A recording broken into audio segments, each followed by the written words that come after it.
Well, good morning. It is good to be here with you this morning as we make our way through the book of Proverbs. We're coming to the end of our study in the book. We won't be in this forever. We are coming to the end of our topical study through the book of wisdom. And today, we're going to be dealing with the topic of authority. Proverbs gives a great deal of advice to those that are in authority and kings, leaders, those kinds of things. But it also gives the rest of us a lot of wonderful wisdom and principles on how we should interact with authority and how we should deal with those who are in authority. So that's the topic that I wanted to cover this morning. And while most of the verses in Proverbs deal with kings and talk about things from that perspective, which we don't, our relationship with authority is very different than if our leaders were kings. The principles, however, that we see in the book, those are applicable to most leaders and how we interact with them. So while it's dealing mostly with kings and that kind of thing, this stuff, these principles are applicable to how we interact with a leadership and authority even right now, though we don't have kings. So we're going to start out in Proverbs chapter 14 this morning. And there's a number of these verses that we've seen before. The longer that we spend time in Proverbs, the more of these topics that we look at, the more of these verses that we will see come up again. But we're starting off in Proverbs 14 and verse 34. There's a couple of verses here right together that have some good principles for us. Verse 34, righteousness exalteth a nation, but sin is a reproach to any people. We've looked at this from the side of sin, and I think also from the side of righteousness, doing what is right. But in regard to leaders, this applies tremendously if you are in leadership. And not just country leadership, but the principle here applies to anyone that has a leadership role. And if you're in leadership, having a strong sense of ethics or having a strong moral guide, it's absolutely vital for the health of your country. People often think and separate their private lives from their public life, but Proverbs tells us those two things are intricately tied. Righteousness exalts a nation, but sin is a reproach to any people. How you function morally has an effect. As a nation and individually, it has an effect on the health of your country. It's one of the first things that can start to erode the foundation of a nation. You can look through history and see this. The more morally corrupt and the more morally degenerate a nation became, the more it started to fall apart, break down. It's most on display in Rome because there's so much written about Rome. But when it started to morally decline and it went on a steep dive, it just started to break up. It started to break apart. So if you're in leadership, and if you're just a citizen of any country, having a moral, righteous way of living benefits your whole nation, the whole country. The very next verse deals also with authority. In verse 35 it says, the king's favor is toward a wise servant, but his wrath is against him that causeth shame. Now servants, when it says a wise servant there, that's a word that was more than likely used not of a slave, but of an official that worked under a king. And when dealing with authority, with authority figures, and with bosses, it is important for us to be wise, to be circumspect. That's a probably more complicated word to use than just wise. It's important for us to have a good understanding of what's going on and to act correctly. Because bosses, kings, those in authority will naturally have more favor towards those who are thinking things through, who are acting correctly. Their favor will be towards them. The contrast to that is, but his wrath is against him that causeth shame. Basically, don't act shamefully, because that makes those in authority angry. Shameful actually means just doing something stupid or causing yourself or them to look bad. There's no boss that's going to want somebody around who's going to make them look bad all the time. This is why, now that kind of social media is around, people who are doing hiring, if they can, they'll go and find their Facebook pages. Find out if they're a shameful person, because that's what Proverbs says. People in authority don't want somebody around that's going to make them look bad or make themselves look bad. So this is just a general principle. His wrath is against him that causeth shame. Don't cause shame. It's not a good thing when you're dealing with authority. The next is in Proverbs 16 and verse 10. It says, "A divine sentence is in the lips of the king. His mouth transgresseth not in judgment."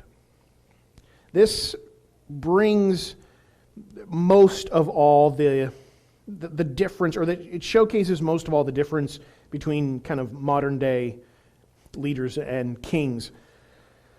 But again, the principle is the same. A king was basically a representative of God. They were in there because of God. God has his hand in who is in leadership.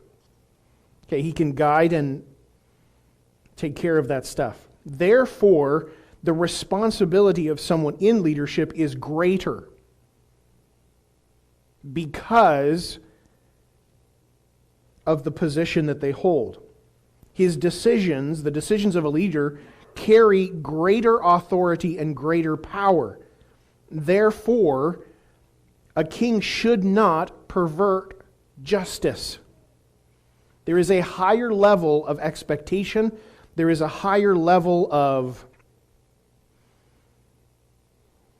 They have to answer to a higher level because their decisions impact so much. A king, when this was written, had the power of life and death. So they could determine whether somebody lived or died just by what they said. Thankfully, things are a little bit different now. But there is still that tremendous responsibility that comes if you are in leadership, if you are in a position of authority. There is a tremendous responsibility to have judgment, to have justice in what you do, to say things correctly, to carry yourself properly in line with what God has said. There's a great responsibility to do that. The last kind of half of that points out that in the time that this was written, there was no checks or balances to a king.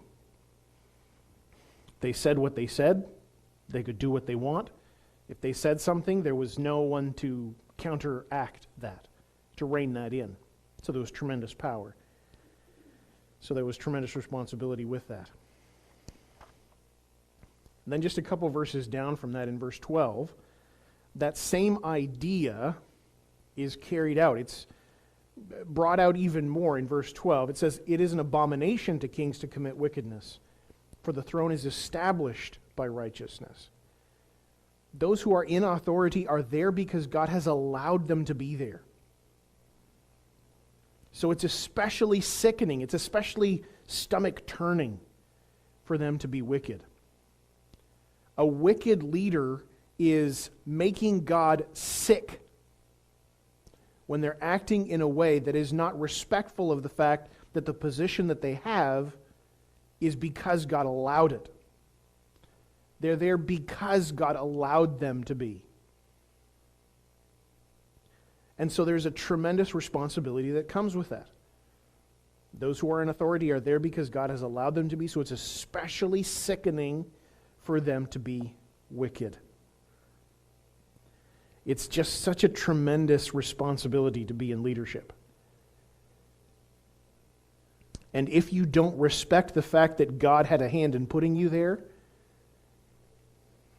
it's very disrespectful, and it just causes God's stomach to turn. While sometimes it seems that leaders can do what they want and get away with it, have no fear. They will answer to God. Because they all have to make a choice whether they're going to do things, just like the rest of us, whether we're going to do things God's way or whether we're going to do things our way. And they're going to be held responsible for how they react to that. Just remember, I think it was Nebuchadnezzar, who looked out at everything and said, "Look what I have done." And God had a very powerful way of reminding him, "No, you're there because I allowed you to be. The power's mine, so be careful." He changed his tune after he walked around on his hands and knees for a while. I won't make any comment about how so many leaders should probably walk around on their hands and knees for a while as well. We'll keep it biblical. The next few verses, again, this whole section ties in with this idea, the principles about authority and leadership. Verse 13 down through verse 15, I'll read them all together. It says, "Righteous lips are the delight of kings, and they love him that speak right. The wrath of a king is as messengers of death, but a wise man will pacify it. And in the light of the king's countenance is life, and his favor is as a cloud of the latter rain." As we interact with authority, it is good for us to remember that when you make them angry, when you shove them and push their buttons and make leadership angry, make those in authority angry, it is possible that you're going to be risking your life. But on the opposite side of that, being truthful, being wise, can bring joy to leaders. So there's these two ways that you have to potentially interact with leaders, with those who are in authority. You can push their buttons and shove them and make them angry, in which case you have a lot to risk. Or you can be truthful, you can be wise, and bring them joy. You have a great deal of influence by how you react to things. We'd spend a lot of time on that, with a lot of examples and illustrations and all those kinds of different things, but we don't have control over how our leaders sometimes act, or the laws and things that are given. But how you react to them can make a world of difference as far as how things go. And you have that choice, whether you're going to react wisely or angrily, make them angry. As a result, it says you need to understand what that does, the potential that brings if you make them and push them and make them angry. The next one is in Proverbs 19 and verse 12. Tying in very well with that, Proverbs 19:12 says, "The king's wrath is as the roaring of a lion, but his favor is as dew upon the grass." The contrast here between a happy king and an angry king is huge. Staying on the good side of a leader can be refreshing, whereas staying on their bad side can be very damaging. So again, it's this same principle. I don't control what they do. I can trust that God is dealing with that. But as far as I'm concerned, when I'm dealing with authority, I have the ability to react. One of two different ways. And how you react can have an impact on how things go. And it can have a tremendous impact. Again, the contrast between a happy king, which is like dew on a grass, it's refreshing, and an angry king that walks around like a roaring lion, that is drastic there. The next chapter over, in chapter 20 and verse 2, it says, "The fear of the king is as the roaring of a lion. Whoso provoketh him to anger sinneth against his own soul." Again, this principle seems to come up in a lot of the verses that Proverbs talks about. And it's a danger to anger a king because they have so much power. Again, our leaders are different in how they function now. When this was written, a king, as I've said before, had the ability and had the power to condemn someone to death on the spot. Simply by what they said, they could take someone's life. So it was very, very dangerous to anger a king because of the tremendous power that they had. There's very few things that can contain an angry lion. And with a king, it was just the same. There were very few things that could contain a king when he was raging. So he says, be careful. If you're going to make your king angry, you have to understand that that's a very dangerous thing for you to do. It says, "Whoso provoketh him to anger sinneth against his own soul." Sinneth means to lose something or to forfeit a right to something. It doesn't necessarily mean that you have committed sin against yourself. It means that you are at risk of losing something or forfeiting the right to your life. So again, this is talking about kings, but the principle is the same that we have been kind of looking at throughout. How you interact with leadership has a tremendous impact. And again in verse 20, down a few verses in verse 8, Proverbs 20 and verse 8, it says, "The king that sitteth in the throne of judgment scattereth away all evil with his eyes." At this point, kings often served as the highest level of justice, like the Supreme Court. The king oversaw the most important things. And by careful examination, those who are in authority and a king, through careful examination, and because of the power that was behind him, he had the ability to scare away evil and to judge well. A judge, even today, when they look at you, there is an intimidation that comes from that because they have the ability and they have the power to make a decision that can impact you for a very long time. And that power has the ability to sift out a lot of different things. A good judge has the ability to sift through a lot of different things because of the power that they have just by being able to look at a person. So a king was so powerful that just a look from him could cause evil to scatter to the wind. Modern day judges can have that ability. Some can't, but some people, they have that ability to do that. And that's the principle that's being talked about here. A king who is a judge has the ability to scatter all evil with his eyes, to be able to make right judgments because of the power, the position, and their ability to judge. So it's a tremendous responsibility that a king has. Tied in with that again in Proverbs 20 and verse 26, a little later on in the chapter, it says I turned one page too much. Proverbs 20:26, "A wise king scattereth the wicked, and bringeth the weal over them." A king's responsibility, one of his responsibilities, is to scare away the godless and the wicked. With the power of their position, they have an influence that nobody else does. And the illustration here is of a farmer who uses a grain thresh to separate the chaff from the wheat, like a mill grinding things out, separating what's good from what's bad.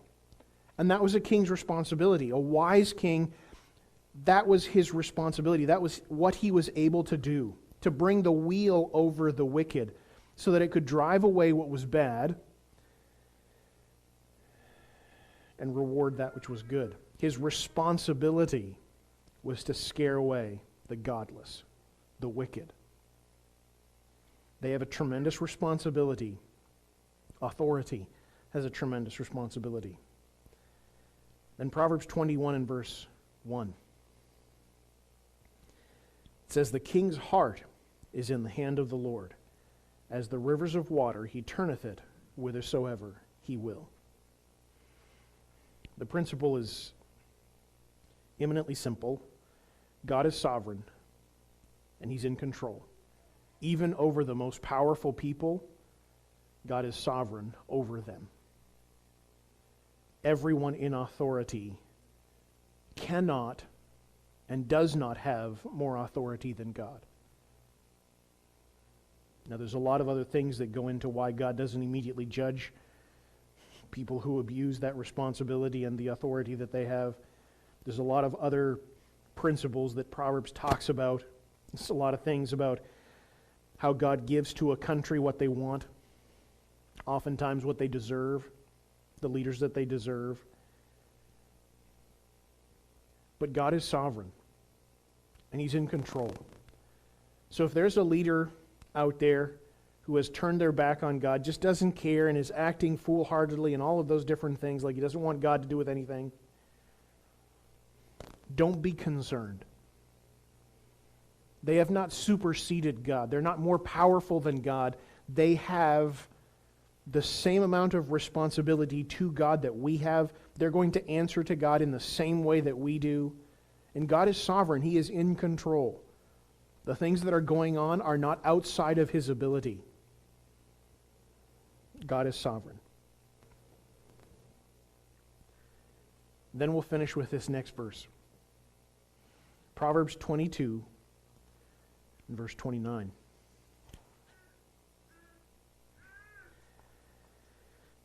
It says, "Seest thou a man diligent in his business? He shall not stand before kings. He shall not stand before mean men," or simple men. Being diligent and skilled, or that word can actually mean prompt as well. Being diligent and prompt or skilled at what you do is the best way to get promoted and to benefit your work life. If you want to go further in your business or in your work, the best way to do it is by being diligent and by being skilled. And I love that that word skilled is sometimes can be used for prompt at the same time. This doesn't mean that you have to have tremendous ability in order to be successful. It means that you have to work hard at it. And that's the best way. That's what will get you noticed. That's what people in authority are going to notice, is someone who is working hard, who is diligent at what they do, who wants to be skilled, wants to be prompt, who wants to do things well. That's the best way to benefit your work. It's literally talking about being promoted. If you want to be promoted, if you want to do well, gain a reputation that's good, be diligent. We'll finish off there and tackle the rest of our verses potentially next week. But we'll close with a word of prayer, and then we'll open it up for some questions after that. Dear Heavenly Father, we thank you for the opportunity to be able to be here this morning, to look through your word, and I pray that you'd help these principles to sink in as we deal with authority and deal with government and all of these different things. Help us, Lord, to take the tools that you have given to us and apply them in our lives. so that we can live in such a way that honors you, that glorifies you in how we act and react to everything going on around us. So we thank you in your name.